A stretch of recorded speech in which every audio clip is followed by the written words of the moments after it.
ॐ आप्यायन्तु ममाङ्गानि वाक्प्राणश्चक्षुः श्रोत्रमथो बलमिन्द्रियाणि च सर्वाणि सर्वं ब्रह्मोपनिषदं माहं ब्रह्म निराकुर्यां मा ब्रह्म निराकरोत् निराकरणमस्तु अनिराकरणं मे अस्तु तदात्मनि निरतेय उपनिषत्सु धर्मास्ते मयि सन्तु ॐ शान्ति शान्ति शान्तिः। शङ्करं शङ्कराचार्यं केशवं बादरायणं सूत्रभाष्यकृतौ वन्दे भगवन्तौ पुनः पुनः। ईश्वरो गुरुरात्मेति मूर्तिभेदविभागिने व्योमवद्व्याप्तदेहाय दक्षिणामूर्तये नमः। ओम शांति शांति शांति। सामवेद की तलवकार शाखा की केनोपनिषद, उसके भी वाक्य भाष्य पर हम लोग विचार कर रहे हैं। तो ब्रह्म देवेभ्यो विजिज्ञे, ब्रह्म ने देवताओं के लिए विजय की प्राप्त की। ब्रह्म यानी ईश्वर। यहाँ ब्रह्म शब्द का अर्थ ईश्वर था, तो ईश्वर को लेकर के बहुत चर्चा चल रही। ईश्वर की सिद्धि के लिए अनुमान आदि दिया गया। मीमांसक लोग कर्म से ही मानते हैं, तो आप बताए कि नहीं, कर्म से ही। कर्म तो जड़ है, उससे नहीं मिल सकता। इसलिए ईश्वर सापेक्ष कर्म फल देगा। ईश्वर ही जो है चेतन है, प्राणियों के कर्मों के अनुसार उचित देश काल आदि को जान करके वो फल देंगे। इस तरह से ये सब बताया गया। तो टीका में देख लीजिए, चलेगा। अतो यथा मानांतर सिद्धं स्रक चंदन वनितादेर निमित्तत्वम इष्टम। जैसे अन्य प्रमाण से स्रक चंदन वनिता आदि भोग की प्राप्ति के लिए निमित्त है। स्रक चंदन वनिता आदि अन्य प्रमाण से सिद्ध है। स्रक चंदन वनिता आदि तो कर्म जो है भोग की सिद्धि के लिए इनको निमित्त रूप से अपेक्षा रखेगा। तो अन्य प्रमाण से सिद्ध स्रक चंदन वनिता आदि वह निमित्त है, जो कि अन्य प्रमाण से सिद्ध है। निमित्तत्वम इष्टम तथा ईश्वरस्यापि एष्टव्यम। इसी प्रकार ईश्वर में भी मानना चाहिए। ईश्वर को भी निमित्त कारण मानना पड़ेगी। त्याह न च निमित्तांतर निरपेक्षम इति। भाष्य में तृतीय पंक्ति। न च निमित्तांतर निरपेक्षम केवलेन कर्तृव प्रयुक्तम फलदम दृष्टम।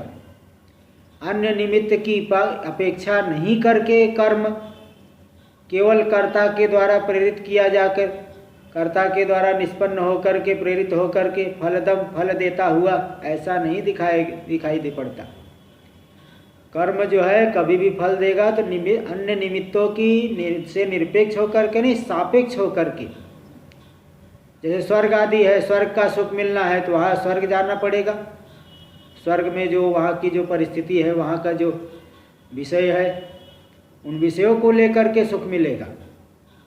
निर्विषय जो है ये वैषयिक सुख निर्विषय, बिना विषय के नहीं मिल सकता। जैसे भूखा है आदमी, अब मनोराज्य से यहाँ लड्डू बन रहा है, बहुत पूड़ी निकल रही है, सुंदर बहुत अच्छा भोजन, तो भले मनोराज्य ऐसा करे लेकिन उससे वो सुख नहीं मिलेगा भूखे व्यक्ति को। इसलिए अन्य निमित्त की से निरपेक्ष होकर के कर्म फल देने वाला नहीं देखा गया है। निमित्त तो चाहिए, इसलिए बता दें निमित्तांतर निरपेक्ष नहीं। टीका में आगे देखिए। इतश्चेश्वर फलदाता वक्तव्य। और भी हेतु है, केवल इतनी ही बात नहीं, और भी कई हेतु है कि ईश्वर को फलदाता मानना पड़ेगा। फल देने वाला ईश्वर है, आपको मानना पड़ेगा। क्यों? क्योंकि प्रध्वस्त से याग से कर्णत्वा संभवात। याग किए, याग तो ध्वस्त हो गया, समाप्त हो गया, अग्नि बुझ गई, स्वर्ग, याग किए अग्नि बुझ गई, स्वर्ग की प्राप्ति के तो कालांतर में होगी। इसलिए कालांतर में होने वाला फल याग, याग का फल प्रध्वस्त याग से नहीं मिल सकता। प्रध्वस्त से यागस्य करणत्वा संभवा, जो याग प्रध्वस्त हो गया है, समाप्त हो गया है, वह करण नहीं बन सकता कालांतर भावी फल का। क्योंकि अच्छा, कारणत्व असम, कारण नहीं हो सकता, क्योंकि नियत पूर्व क्षण सत्वम ही कारणत्व। नैयायिक लोग लक्षण करते हैं, अथवा अन्य भी लोग भी लक्षण करते हैं, जो ठीक पहले रहे वही कारण होता है। कार्य से ठीक पहले रहना चाहिए, कार्य के बाद हो न हो ये बात नहीं, कार्य से ठीक पहले जो हो वही कारण होता है। तो याग देखो, कार्य से पहले स्वर्ग का फल मिलेगा, याग तो पहले ही नष्ट हो गया, स्वर्ग रूपी फल की उत्पत्ति से पहले, प्राप्ति से पहले, इसलिए वह कारण नहीं बन सकता। जो ठीक पहले, कार्य से जो ठीक पहले रहे उसे कारण कहा जाता है। जैसे तंतु है तो पट बनेगा, पट बनने से पहले तंतु है तभी पट बनेगा। इस तरह से नियत पूर्व क्षण जो रहे वही कारण होता है। न च अपूर्व द्वारेण उपपद्यते। फिर नैयायिक लोग कहते नहीं, याग तो समाप्त हो करके अपूर्व की उत्पत्ति करेगा। पुण्य समझ लीजिए, पुण्य की उत्पत्ति किया, अपूर्व की उत्पत्ति किया, वही पुण्य जाके फल देगा, अपूर्व फल देगा। तो अपूर्व के माध्यम, न च अपूर्व द्वारेण उपपद्यते, अपूर्व द्वारेण वो कारणत्व हो जाएगा, स्वर्ग के प्रति कारण बन जाएगा याग, ऐसा संभव नहीं है। क्योंकि असति द्वारवती द्वारत्वानुपत्ति, द्वार यानी एक बीच वाला व्यापार को कहते हैं द्वार। तो अगर द्वार वाला नहीं है तो द्वार, जैसे घर ही नहीं तो उसमें द्वार का कैसे लगाओगे? कोई घर है तो उसमें एक द्वार बनाए हो, घर बना ही नहीं, द्वार रहेगा क्या? ऐसे जो व्यापार वाला हो उसमें तभी व्यापार संभव है। जब व्यापार वाला, याग व्यापार वाला, जैसे देखिए कुठार, कुल्हाड़ी से छेदन करना है काष्ठ आदि का, तो काष्ठ आदि का छेदन करने के लिए कुल्हाड़ी को ऊपर उठाना पड़ेगा, नीचे गिराना पड़ेगा, लकड़ी पे मारना पड़ेगा। ये जो ऊपर उठाना और नीचे गिराना, इसको कहते हैं व्यापार। और व्यापार वाला कौन हो गया? जिसमें व्यापार रहेगा वो कुठार, कुल्हाड़ी। तो अगर कुठार नहीं है, कुल्हाड़ी नहीं है, तो उद्यमन निपातन व्यापार संभव नहीं है। उद्यमन ऊपर उठाना, नीचे गिराना, ये व्यापार तभी जो कुठार हो, कुल्हाड़ी हो, तभी हो सकता है, उनके नहीं होने पे नहीं हो सकता। इसलिए ये कह रहे असति द्वारवती द्वारत्वानुपत्ति। जब द्वार नहीं है, व्यापार द्वार वाला नहीं है, द्वारवती मतलब द्वार वाला अगर नहीं है तो बीच में वो व्यापार संभव नहीं, क्योंकि व्यापार जिसमें होना चाहिए वह वस्तु है ही नहीं। यहाँ पूर्व पक्षी ने दृष्टांत दिया था, जैसे औषधि पी लेते हैं, एक बार पी लिए तो आगे बहुत समय तक रोग नहीं होता है। पोलियो का टीका लगवा दिए तो जीवन पर्यंत पोलियो नहीं रहता है, पोलियो नहीं होता है। ऐसे ही एक पूर्व पक्षी ने 85 पेज पे इस बात को बताया था टीका में, चौथी पंक्ति में। औषध पान आदि जैसे है ना, जैसे औषध पान आदि कर्मण स्थायी संस्कार द्वारा, औषध पान आदि कर्म यानी दवाई को पिया, स्थायी संस्कार, पोलियो का जो वो डोज ले लिया तो स्थायी संस्कार रहेगा, आगे नहीं हो पाएगा। तो स्थायी संस्कार द्वारा कालांतरी आरोग्य आदि फल हेतुत्व, तो स्थायी संस्कार उत्पन्न होता है, कालांतर में फल देता है, आरोग्य रहता है हमेशा। इसी प्रकार यहाँ भी ले लो कि याग से एक स्थायी संस्कार उत्पन्न होगा, आगे फल दे देगा। क्या करे? न च औषध पान आदि दृष्टांत, औषध पान आदि जो दृष्टांत आपने दिया वह दृष्टांत संभव नहीं है, क्योंकि औषधादि अवयवानाम संस्कृतानाम, औषधादि जो अवयव है वो संस्कृत है, उनमें आरोग्य की योग्यता रूपी परिपाक विशेष है। इसलिए फल काल पर्यंतम अनुवर्तमाना नाम एवं, फल काल पर्यंत औषध आदि के अवयव, औषध जो पी लिया थोड़ा शरीर के अंदर बना हुआ है, इसलिए फल काल पर्यंत अनुवृत्ति होने से कालांतरी फल हेतुत्वात्, वह कालांतरी फल का हेतु बन जाएगा, आरोग्य आगे बना रहेगा, वो हेल्थ उसका जो है ठीक रहेगा। लेकिन यहाँ ऐसा नहीं कि यहाँ अगर याग ही नष्ट हो गया तो फिर कैसे वो व्यापार मानोगे उसका? वहाँ तो औषध के अवयव सूक्ष्म रूप से शरीर में है, तभी आगे आरोग्य होगा।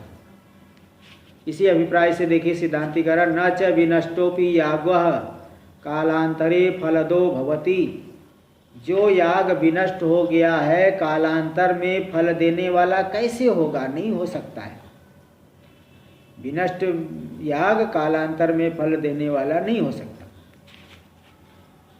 फिर बोले अच्छा तो फिर ईश्वर को मान लेने से क्या समाधान हो जाएगा? टीका में देखिए कथम तरी ईश्वरो वापि नष्टस्य या फलदाता उपपद्यते। बोले जब याग नष्ट ही हो गया है तो ईश्वर होने से फलदाता कैसे बन जाएगा ईश्वर? कर्म तो नष्ट हो गया। आदमी मर गया फिर वैद्य को बुलाने से क्या फायदा हो गया? आदमी ही जब मर गया तो वैद्य आने से क्या लाभ मिलेगा? ऐसे ही जब कर्म ही याग ही नष्ट हो गया तो ईश्वर क्या कर लेगा? ईश्वर को मानने से क्या मिलेगा? तो कथम तरी ईश्वरो वापि नष्ट से फलदाता उपपद्यते। नष्ट याग का फल देने वाला ईश्वर कैसे होगा? याग तो नष्ट ही हो गया। तत्राह इस विषय में बता रहे कि नहीं जानेगा ना ईश्वर। सेव्य बुद्धिवत, भाष्य में दे रहे सेव्य बुद्धिवत सेवकेन सर्वज्ञेश्वर बुद्धौ तु संस्कृताय। जैसे सेव्य है स्वामी और सेवक, सेवक ने कार्य किया, बहुत से मेहनत की, बहुत परिश्रम करके स्वामी की सेवा की, तो उसका कर्म भले नष्ट हो जाए किंतु स्वामी को पता है कि इसने मेरे लिए इतना कर्म किया है, इसलिए उसकी बुद्धि में बात बैठी हुई, इसलिए उस सेवक को वह उचित समय पर उचित धन आदि देगा। ऐसे उसी के समान सर्वज्ञेश्वर बुद्धौ तु संस्कृताया। जब जीव कर्म करेगा शास्त्रीय कर्मों को तो ईश्वर तो सर्वज्ञ है, सर्वज्ञ ईश्वर की बुद्धि संस्कृत हो गई, ईश्वर की बुद्धि में आ गया कि देखिए इसने कर्म किया है, इसलिए यागादि कर्मणा विनष्टेपि संस्कृतायाम। यागादि कर्मों के द्वारा उनकी बुद्धि संस्कृत हो गई है, उन्हें बुद्धि में है, ईश्वर को पता है कि इसने कर्म किया, इसलिए विनष्टेपि कर्मणि, कर्म भले विनष्ट हो जाए तो भी सेव्यादि वजह से वहाँ स्वामी ने सेवक के जो है वो उसके सेवा का फल दिए, सेवा की करके, सेवा तो कर दिया पहले ही, वह तो कर्म समाप्त हो गया, तो भी उसका फल कालांतर में देता है। इसी प्रकार ईश्वरात् फलम कर्तुर्भवति। ईश्वर सर्वज्ञ है, कर्मों को जान करके कर्म भले नष्ट हो गए हैं तो भी कर्ता जीव को उसका फल मिलेगा इति युक्तम। इसलिए ईश्वर मानने से याग के विनष्ट होने पर भी कर्म का फल मिलेगा, इसलिए कोई दोष नहीं है। टीका में देखिए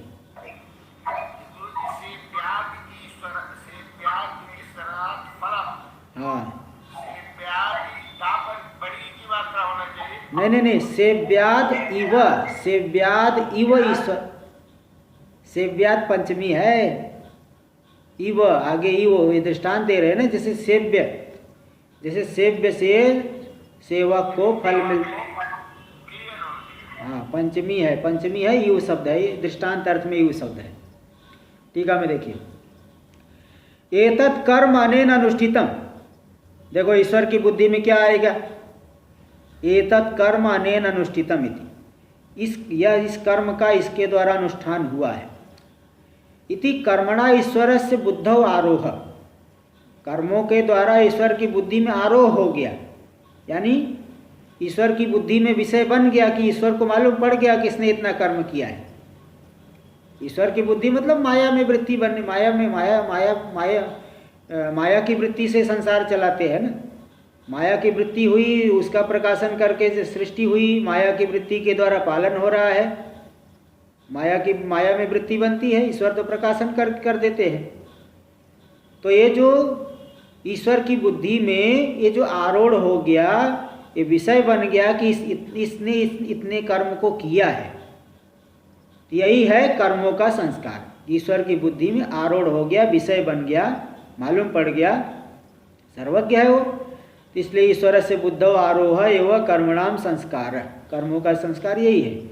तद्वसाद विनष्टे पी कर्मणि, इस उसी के बल से कर्म भले भी नष्ट हो गया तो भी ईश्वरात् फलम युक्तम, ईश्वर फल देने देंगे, अवश्य देंगे। इसलिए तो शास्त्र में कहा गया ना भुक्तम क्षीयते कर्म कल्प कोटि सतैरपि, 100 करोड़ कल्प बीत जाए तो भी बिना भोग किए कर्म समाप्त नहीं होगा, है ना, बिना भोग के समाप्त नहीं। हाँ जी, बोलिए बोलिए। आविर्होत्र जो है, हाँ जो नवयोगेश्वर है, उन्होंने जब माया की चर्चा की हाँ तो उन्होंने कह दिया कि ये कर्म तो करने के लिए केवल लालच दिया जाता है, अच्छे कर्मों में लग जाए। हाँ हाँ, वो तो ये तो स्वर्ग वगैरह नहीं है, उन्होंने उसको बिल्कुल निस्तार कर दिया। अरे भाई क्या वो दृष्टि हम समझ रहे हो बात, हम जानते हो प्रसंग हमें समझ में है। वो तो क्या है कि कक्षा है तो भी व्यावहारिक फल बताना पड़ेगा ना, व्यावहारिक फल है। पारमार्थिक दृष्टि, जैसे हम पारमार्थिक दृष्टि जहाँ यहाँ पे आएगा पूरा संसार मिथ्या है, और लेकिन यहाँ कर्मों की चर्चा कर रहे हैं कि नहीं, तो दृष्टि समझिए आप, है ना। तो मतलब वो अलग अलग जो है, जहाँ पे कोई साधारण व्यक्ति को, जैसे देखिए शुरुआत केनोपनिषद के 2 खंड में शुद्ध ब्रह्म का निरूपण हुआ, लेकिन ये बाकी 2 खंड है थोड़ा मंद अधिकारियों के लिए, उसको जो है बताया जा रहा है, आख्यायिका के माध्यम से उपासना भी बताई जा रही है। तो ये थोड़ा अलग अलग कक्षा होती है।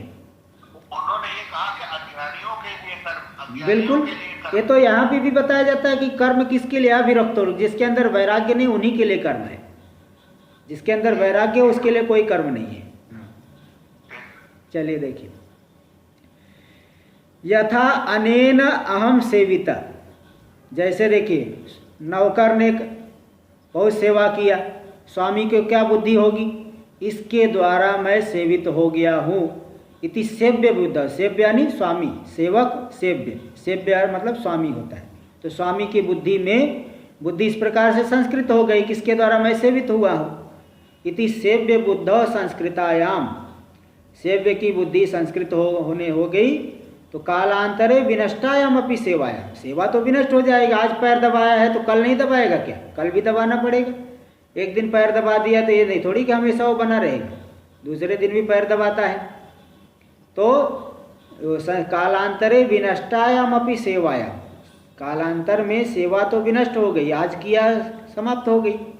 तो भी सेव्याद राजादे फलम भवति, सेव्य, सेव्य जो राजादि है, राजा है तो उस राजा का जो सेनापति, सैनिक है, अन्य लोग है, इसी प्रकार यहाँ स्वामी, स्वामी वो जो राजा आदि है, राजा आदि स्वामी है, उनसे सेवक को, नौकर को, सेना आदि को फल हो जाता है, भले उनका कर्म नष्ट हो गया। युद्ध किए उन्होंने, युद्ध में शहीद होने पर भी देखो कितना परमवीर चक्र आदि देते हैं आजकल, पहले भी ऐसा था।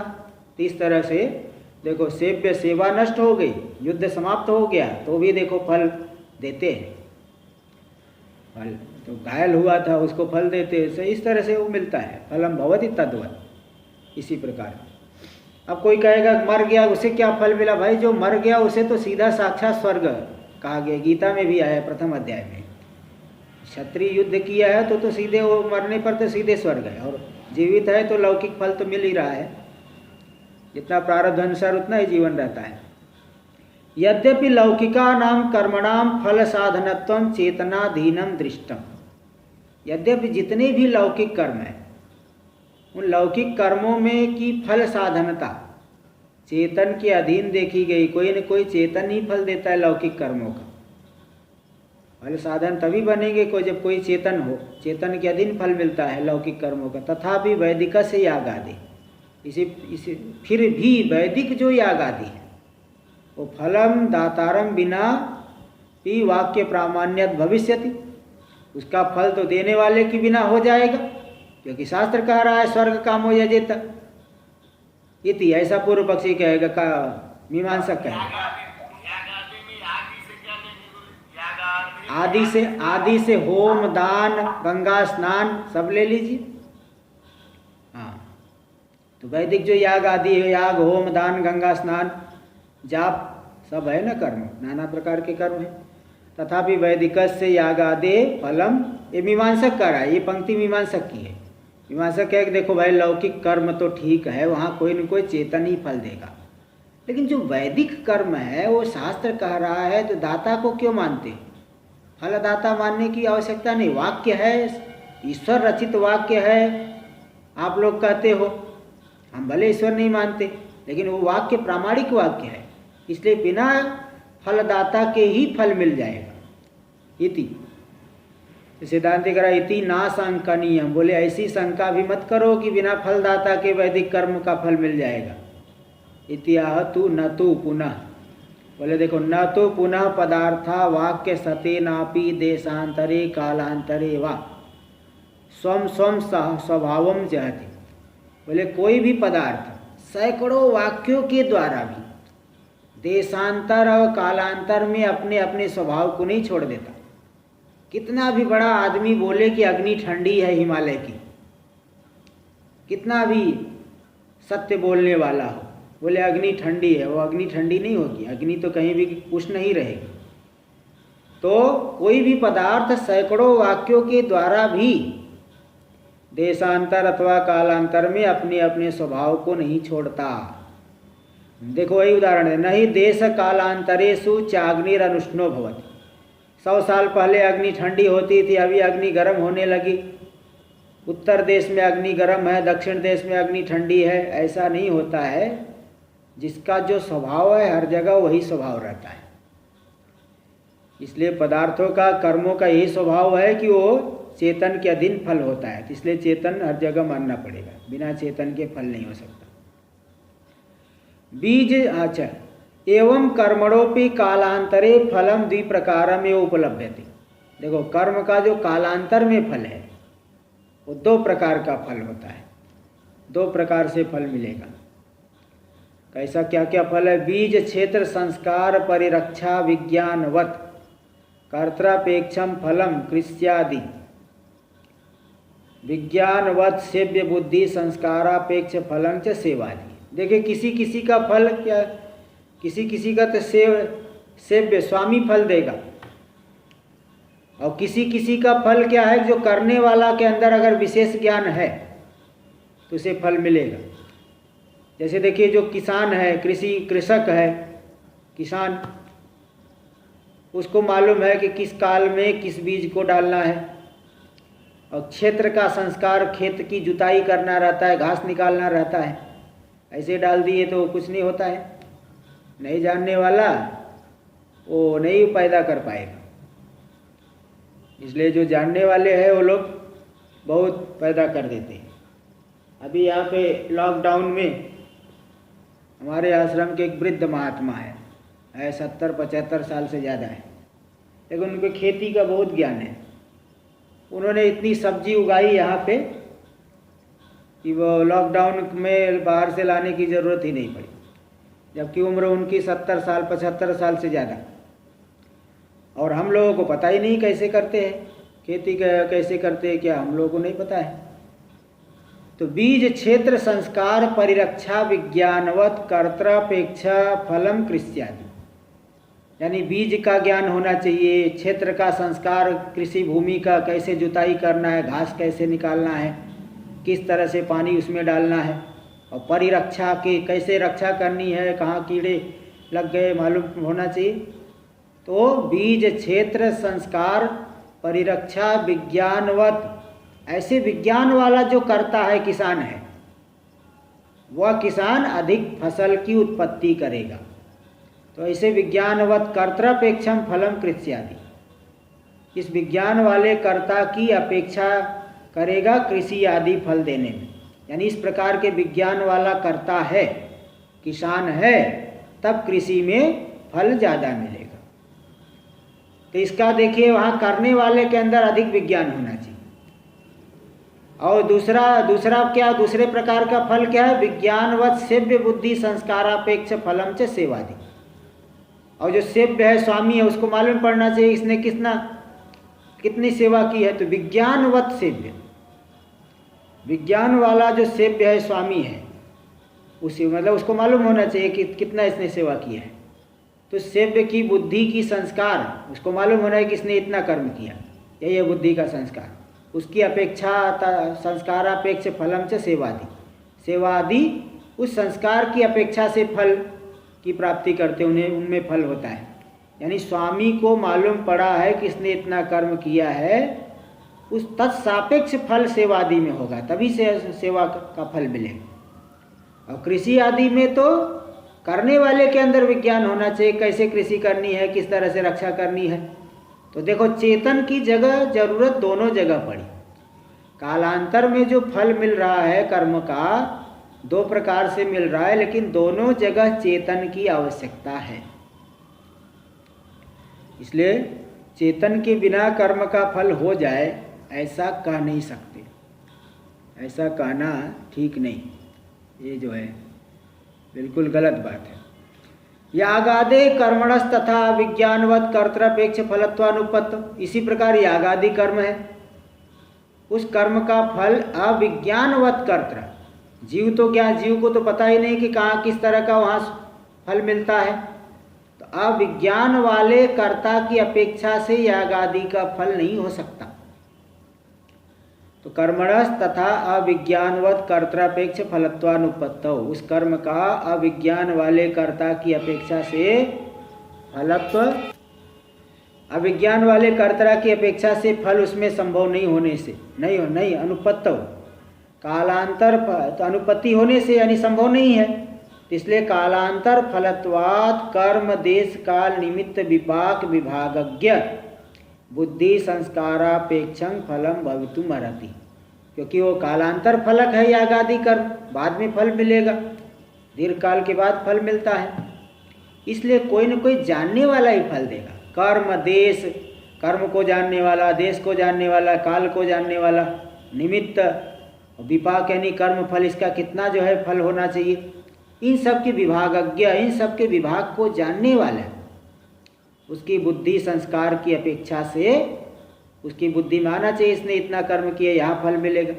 उस संस्कार की अपेक्षा से यागादि का फल होने के योग्य है, नहीं तो यागादि फल नहीं दे पाएंगे। तो इसलिए वैसा जानने वाला तो ईश्वरीय जीव नहीं है, इस प्रकार का सब कुछ जानने वाले तो ईश्वरीय है। जीव के अंदर, जीव का तो अपना ही नहीं कुछ पता है आगे क्या हो जाएगा, इसलिए बहुत परेशान रहा, आगे पता नहीं क्या होगा, क्या होगा। बहुत लोग जो है इसीलिए ज्योतिषी आदि को हाथ दिखाते रहते हैं, क्या होगा क्या होगा, जीव को कुछ पता ही नहीं ना, इसलिए ईश्वर को मानना पड़ता है। टीका में देखिए, टीका में बता रहे अन्वय योग्यानां पदार्थानां संसर्ग बोधकम एव वाक्यम, अन्वय योग्य जो पदार्थ है उनके संसर्ग का बोधक होता है वाक्य, न तो तद्बलात् दृष्टः पदार्थ स्वभावः त्यक्तुम शक्यते।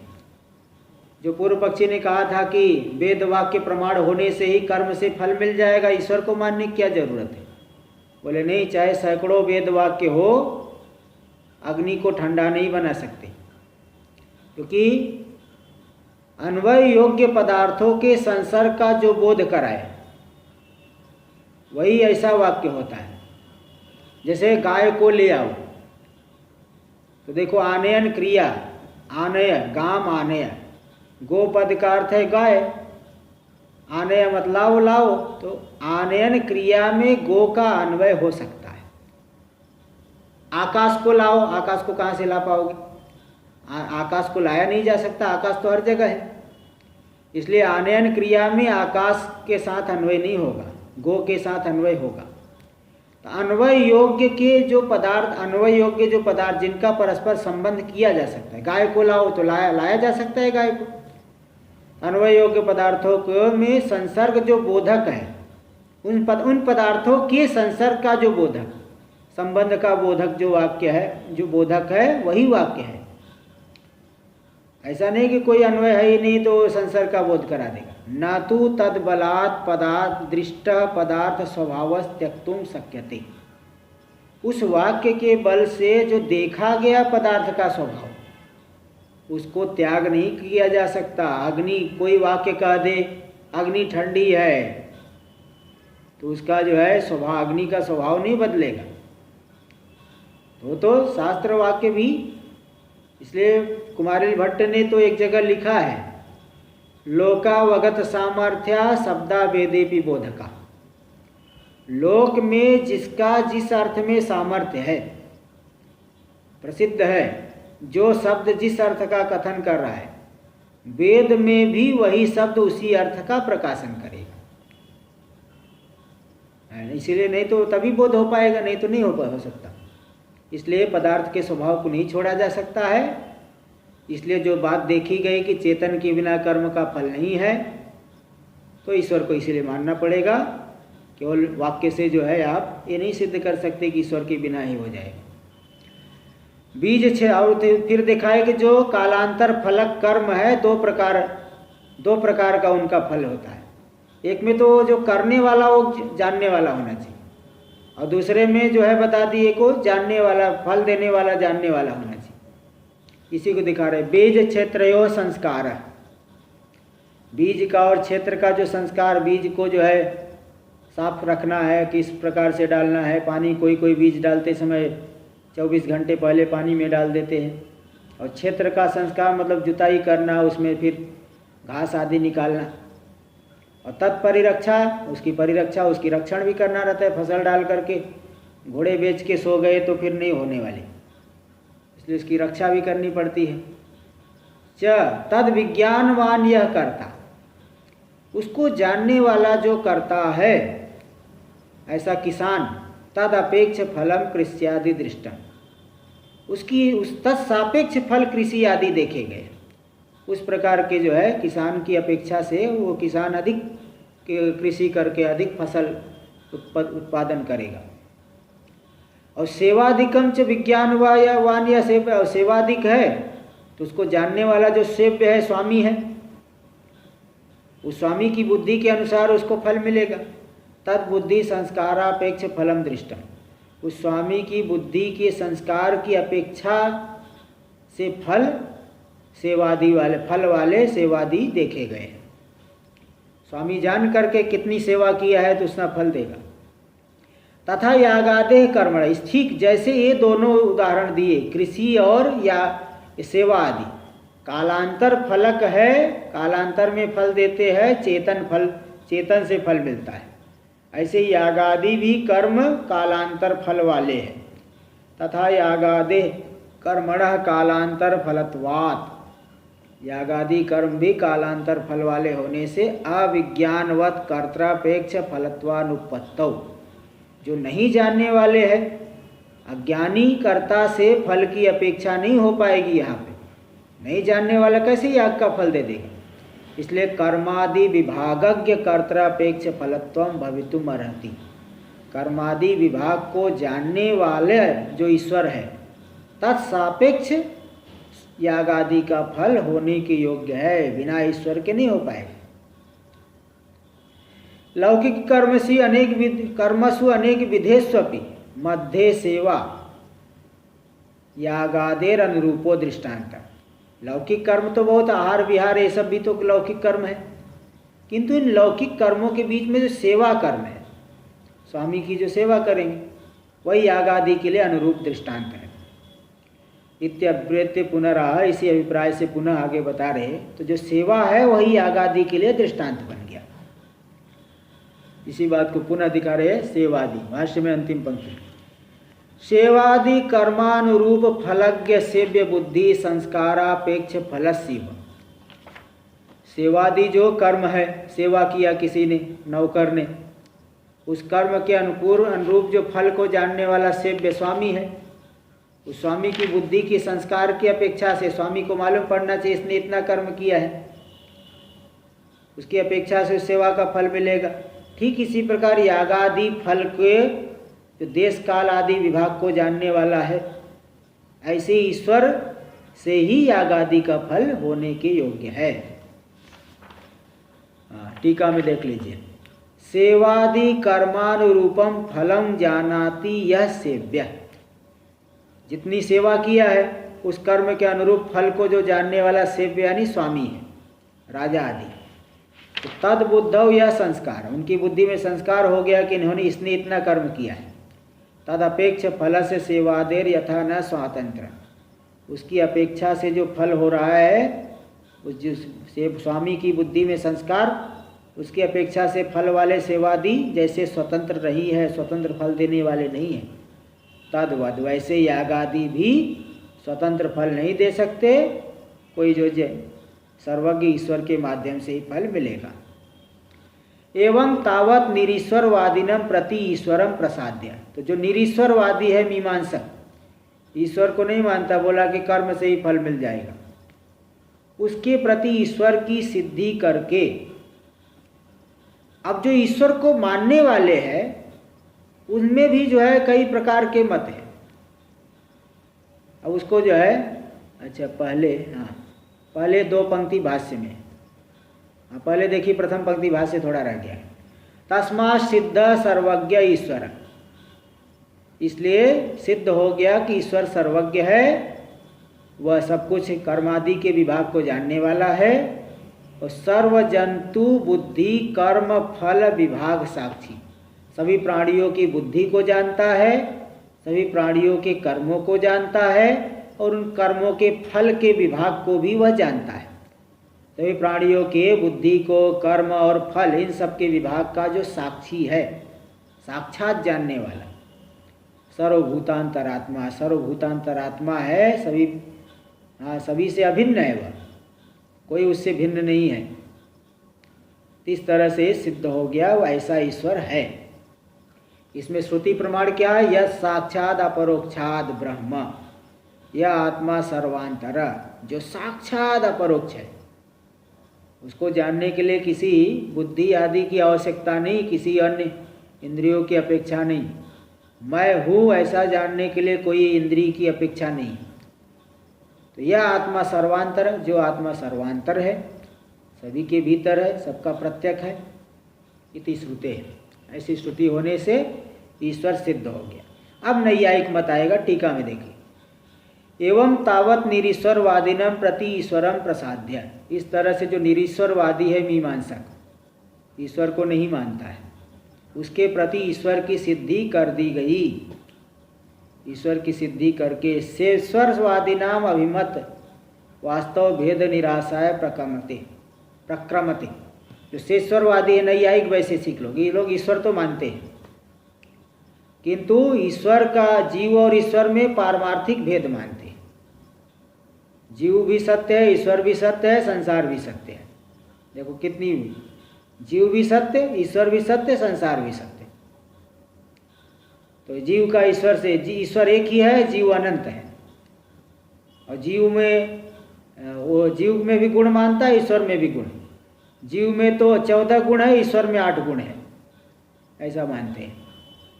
तो बड़ा जो है विचित्र मत मानते हैं। तो शेषवादी जो नैयायिक वैशेषिक लोग हैं, उनके अभिमत वास्तव भेद, जो वो लोग वास्तविक भेद जीव से मानते ईश्वर में, उस भेद का निराश करने के लिए अब उनके मत का आरंभ कर रहे हैं। स एव भाष्य में द्वितीय पंक्ति 95 पेज। सयो चात्र आत्मा जंतु नाम, वही ईश्वर ही सभी प्राणियों की आत्मा है, क्योंकि नान्यो अतो अस्ति दृष्टा श्रोता मनता विज्ञाता, उससे भिन्न कोई श्रोता नहीं, कोई मनता नहीं, कोई विज्ञाता नहीं, कोई दृष्टा नहीं। नान्यदतो अस्ति विज्ञात्री, उससे भिन्न कोई विज्ञाता नहीं। इत्याद्यात्मांतर प्रतिषेध श्रुते, इत्यादि जो भिन्न आत्मा का प्रतिषेध करने वाली श्रुतियाँ है, इसलिए वह आत्मा, वह ईश्वर हमसे भिन्न नहीं है। नैयायिक लोग जो मानते वो बात गलत, ठीक नहीं है। ईश्वर हमसे भिन्न नहीं है, हमारी ईश्वर, हमारा ही स्वरूप है। औपाधिक भेद को लेकर के सब नियम में नियामक भाव हो जाता है। इस बात को कल बताया गया था, पिछले पाठ में बताया गया था। तत्वमसि इति च आत्मत्व, हाँ, तो अन्य भिन्न आत्मा नहीं है इससे, ऐसा कहा गया। और तत्वमसि इति च आत्मत्वोपदेशात्, तत्वमसि वाक्य के द्वारा प्रत्येक रूप से उस परमात्मा को ही बताया कि वही जीव रूप में वही है, ऐसा बताया। इसलिए वास्तव में भेद नहीं है। जो नैयायिक लोग वास्तविक भेद मानते जीव ईश्वर में, ऐसा नहीं है, ये ठीक नहीं है। वो हमारा स्वरूप है, हमारी आत्मा है। देखो टीका में दे रहे, अच्छा ज्ञान शक्ति आगे आएगा। हाँ, पहले एक पंक्ति और, नहीं मृत पिंड कांचन आत्मत्वेन उपदिश्यते। अगर वास्तव में भेद होता, जैसे मिट्टी के ढेले और सुवर्ण में भेद है, तो मिट्टी का पिंड कांचन की आत्मा, सुवर्ण के आभूषण की आत्मा है, स्वरूप है, ऐसा उपदेश नहीं होता। लेकिन यहाँ तो हाँ, तत्वमसि, तुम ही वह ब्रह्म हो, ईश्वर हो, ऐसा अभेद रूप से कथन हुआ है। इसलिए वास्तव में भेद नहीं बल्कि औपाधिक भेद है, वास्तव में तो अभेद ही है। इसलिए हाँ, टीका में अब देखिए, जीव ईश्वरात् भिन्न तद विरुद्ध धर्माक्रांतत्वात्। देखो फिर नैयायिक आया, नैयायिक अब और युक्ति दिखा रहा है कि जीव ईश्वर से भिन्न है। क्यों? क्योंकि विरुद्ध धर्माक्रांतत्वात्, विरुद्ध धर्म से आक्रांत है, युक्त है। ईश्वर सर्वज्ञ, जीव जो है अल्पज्ञ है, ईश्वर सर्वज्ञ है। तो ईश्वर में सर्वज्ञता है, उससे विरुद्ध अल्पज्ञत्वादि धर्मों से जीव आक्रांत है, इसलिए जीव ईश्वर से भिन्न है। यो यद विरुद्ध धर्माक्रांत, जो जिससे विरुद्ध धर्म से युक्त है, स ततो भिन्न, वह उससे भिन्न होता है। यथा अश्वान महिष, जैसे घोड़े से महिष, महिष यानी भैंसा, महिषासुर, भैंसा होता है ना, महिष। तो जैसे घोड़े से महिष यानी भैंसा भिन्न है, क्योंकि दोनों में विरुद्ध धर्म है। इसी प्रकार जीव ईश्वर से विरुद्ध धर्म वाला होने से ईश्वर से भिन्न है।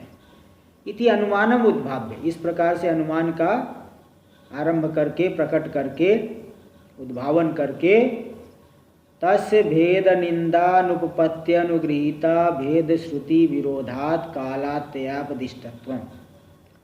ते सिद्धांति बता रहे, ये जो अनुमान आप कर रहे हो ईश्वर से भेद की सिद्धि जीव में हो रही है, यह बाधित अनुमान है। कालात्ययापदिष्ट यानी बाधित है, अन्य प्रमाण से बाधित हो रहा है, इसको बाधित कहते हैं। जिसका अन्य प्रमाण से बाध हो जाए उसे बाधित हेतु कहते हैं, बाधित अनुमान कहते हैं। तो बोले कि कैसे बाधित हो रहा है? क्योंकि तस्य भेद निंदानुपपत्ति अनुगृहीत, भेद निंदा के वास्तविक भेद मानने पर भेद दर्शन की निंदा नहीं होनी चाहिए। लेकिन भेद दर्शन की सर्वत्र शास्त्र में निंदा की गई। उदरम अंतरम कुरुते अथ तस्य भयम भवत। थोड़ा सा भी भेद अगर जाना तो भेद जानने वाले को भय हो जाता है।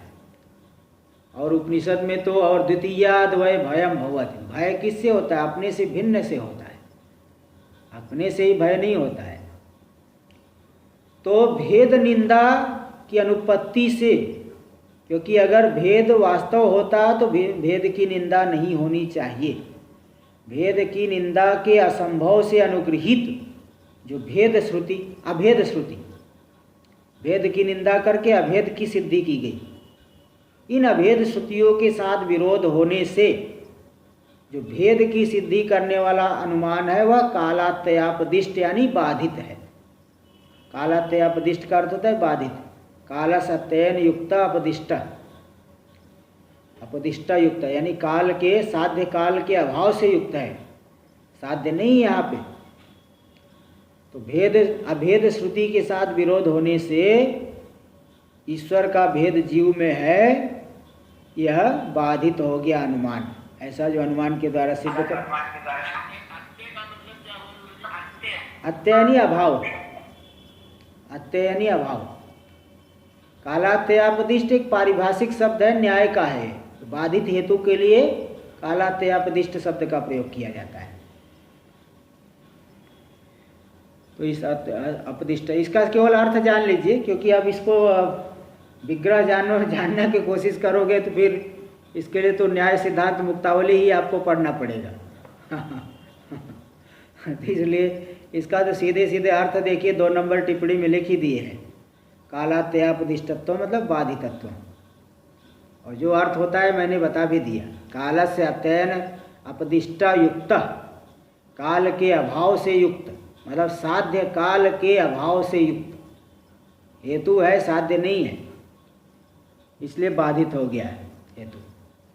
तो कालतया अपदिष्टत्वम ज्ञान शक्ति इत्यादि ना। भाष्य में देखिए, ज्ञान शक्ति कर्मोपास्योपासक शुद्धा शुद्ध मुक्ता मुक्त भेदाद आत्म भेद एव इति चेत। बोले देखिए, ज्ञान शक्ति किसी में ज़्यादा है, किसी में कम है। कर्म, ज्ञान शक्ति कर्म, उपास्य उपासक, जीव है उपासक और ईश्वर है उपास्य। इसी प्रकार और भी बहुत से भेद है। शुद्ध अशुद्ध, ईश्वर शुद्ध है, जीव अशुद्ध है। ईश्वर मुक्त है, जीव बंधन में है, अमुक्त है। इनके भेद से जीवात्मा और परमात्मा में भेद मानना चाहिए। शुद्ध अशुद्ध में तो भेद है। तो ज्ञान शक्ति कर्म, अच्छा सब अलग अलग लेना। ईश्वर का ज्ञान उत्कृष्ट है, जीव का ज्ञान जो है बहुत कम है। ईश्वर की शक्ति बहुत अधिक है, जीव का कम है। कर्म उसका उत्कृष्ट है, पूरे जगत की रचना करता है। जीव तो निकृष्ट कर्म है। ईश्वर उपास्य है, जीव उपासक है। ईश्वर शुद्ध है, जीव अशुद्ध है। ईश्वर मुक्त है, जीव अमुक्त है। ये सब भेद होने से आत्मभेद, जीवात्मा परमात्मा में भेद है। भेदा एवैति चेत, सिद्धांति करा न ऐसा मत कहो, क्योंकि भेद दृष्टिया अपवादात, भेद दृष्टि की निंदा की गई शास्त्र में। तत्त्वमसि अहम ब्रह्मास्मि।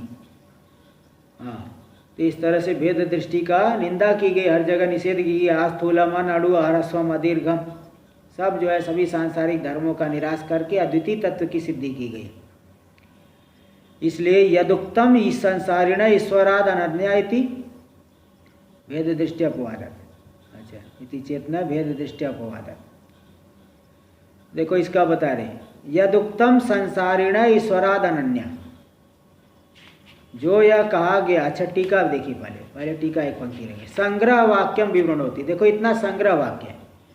भेद दृष्टियपवादात न भेद दृष्टियपवादात। देखो पूर्व में ज्ञान शक्ति कर्मोपास्य उपासक शुद्धा शुद्ध मुक्ता मुक्त भेदात आत्मभेदा एवं इति चेत। इति चेत तक पूर्व पक्षी है। सिद्धांति का न भेद दृष्टियपवादात, इसको ये है संग्रह भाष्य। अब इसी का थोड़ा विवरण कर रहे हैं, थोड़ा विस्तार कर रहे हैं। सब में दिखाएंगे ज्ञान अलग है, कर्म अलग है। यदुक्तम संसारिण ईश्वराद अनन्या इति, जो तुमने कहा कि संसारी जीव ईश्वर से अभिन्न है इति, ऐसा जो तुमने कहा, पूर्व पक्षी करा तन्न, वो आपकी बात बिल्कुल गलत है, ठीक नहीं है। बोले फिर क्या मानो, किंतर ही, फिर क्या सत्य है? बोले भेद एवं संसारी आत्मना, यही मानो कि संसारी जीव और आत्मा यानी परमात्मा, इसमें भेद है, अभेद नहीं है। बोले कस्मात, कैसे आपको मालूम पड़ा कि दोनों में भेद है? बोले हम बताते हैं ना, बता रहा हूं मैं। दोनों का ज्ञान अलग अलग है, एक शुद्ध है एक अशुद्ध है। तो बोले लक्षण भेदात, क्योंकि दोनों का लक्षण अलग अलग है। जिन दो का लक्षण भिन्न भिन्न होता है वे दोनों पदार्थ अलग अलग होते हैं। अश्व महिषवत, जैसे अश्व और महिष, अश्व का लक्षण अलग है, महिष का लक्षण अलग है। अश्व में श्रृंग नहीं होता, महिष में श्रृंग होता है, भैंसे में श्रृंग होता है। तो लक्षण भेद होने से जैसे उन दोनों में भेद है, इसी प्रकार कथम लक्षण भेद है? बोले दोनों में क्या लक्षण भेद है? इति उच्यते, बोलते हम बताते हैं क्या लक्षण, ईश्वर और जीव में क्या लक्षण भिन्न भिन्न है। देखो थोड़ा सा, वैसे तो जानते ही आप लोग, लेकिन यहाँ भी देखिए और अच्छी तरह से बता दे रहे। ईश्वर से तावत नित्यम सर्व विषयम ज्ञान। ईश्वर का कैसा ज्ञान है? नित्य ज्ञान है और सर्व विषयक ज्ञान है। ईश्वर संसार की सभी वस्तुओं को जानते हैं, सर्व वस्तु विषयक ज्ञान है। सवित्री प्रकाश जैसे सविता का प्रकाश, आदित्य का प्रकाश पूरे संसार को प्रकाशित करता है, दीपक का प्रकाश थोड़ा ही प्रकाशित करता है, ऐसे ईश्वर का ज्ञान पूरे संसार को विषय करता है। जीव का ज्ञान तो थोड़ा ही पदार्थों को जानता है। तद विपरीतम संसारिणाम, इसके विपरीत संसारियों का ज्ञान बहुत थोड़ा है। खाद्योतसेव, खाद्योत यानी जुगनू, सूर्य का प्रकाश और जुगनू का प्रकाश, कितना अंतर है। ऐसे ईश्वर का ज्ञान और जीव के ज्ञान में बहुत अंतर है। तथा शक्ति भेदोपि, शक्ति भेद भी देखो ईश्वर में, क्या शक्ति, पूरे संसार की रचना कर रहे, संहार कर रहे, स्थिति कर रहे, और जीव बेचारा परेशान होके घूम रहा है। कभी जो है अपनी परिवार वालों की रक्षा नहीं कर पाता, कुछ नहीं कर पाता, बहुत शक्ति, अशक्त अपने आप को समझता है। तो शक्ति भेद भी है ईश्वर के। देखिए, नित्या सर्व विषया चेश्वर शक्ति, ईश्वर की जो शक्ति सर्व वस्तु विषयक है, सर्व वस्तु को बनाने बिगाड़ने में समर्थ है।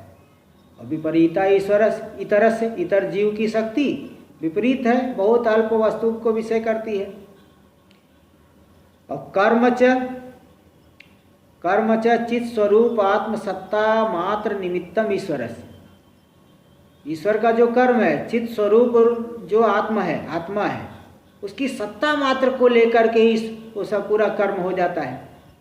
ईश्वर की सन्निधि मात्र से पूरा जगत की सृष्टि स्थिति संहार होता है, संकल्प मात्र से।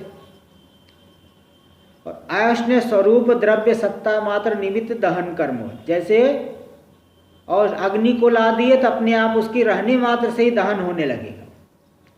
और उसने स्वरूप जो द्रव्य है अग्नि, उस अग्नि की सत्ता मात्र को लेकर के दहन कर्म जैसे हो जाता है। सत्ता मात्र निमित्त दहन कर्म, अग्नि को लाने से ही, अग्नि से उसकी सन्निधि मात्र से, सत्ता मात्र से ही दहन होने लगता है, गर्मी होने लगती है, पाक आदि होने लगता है।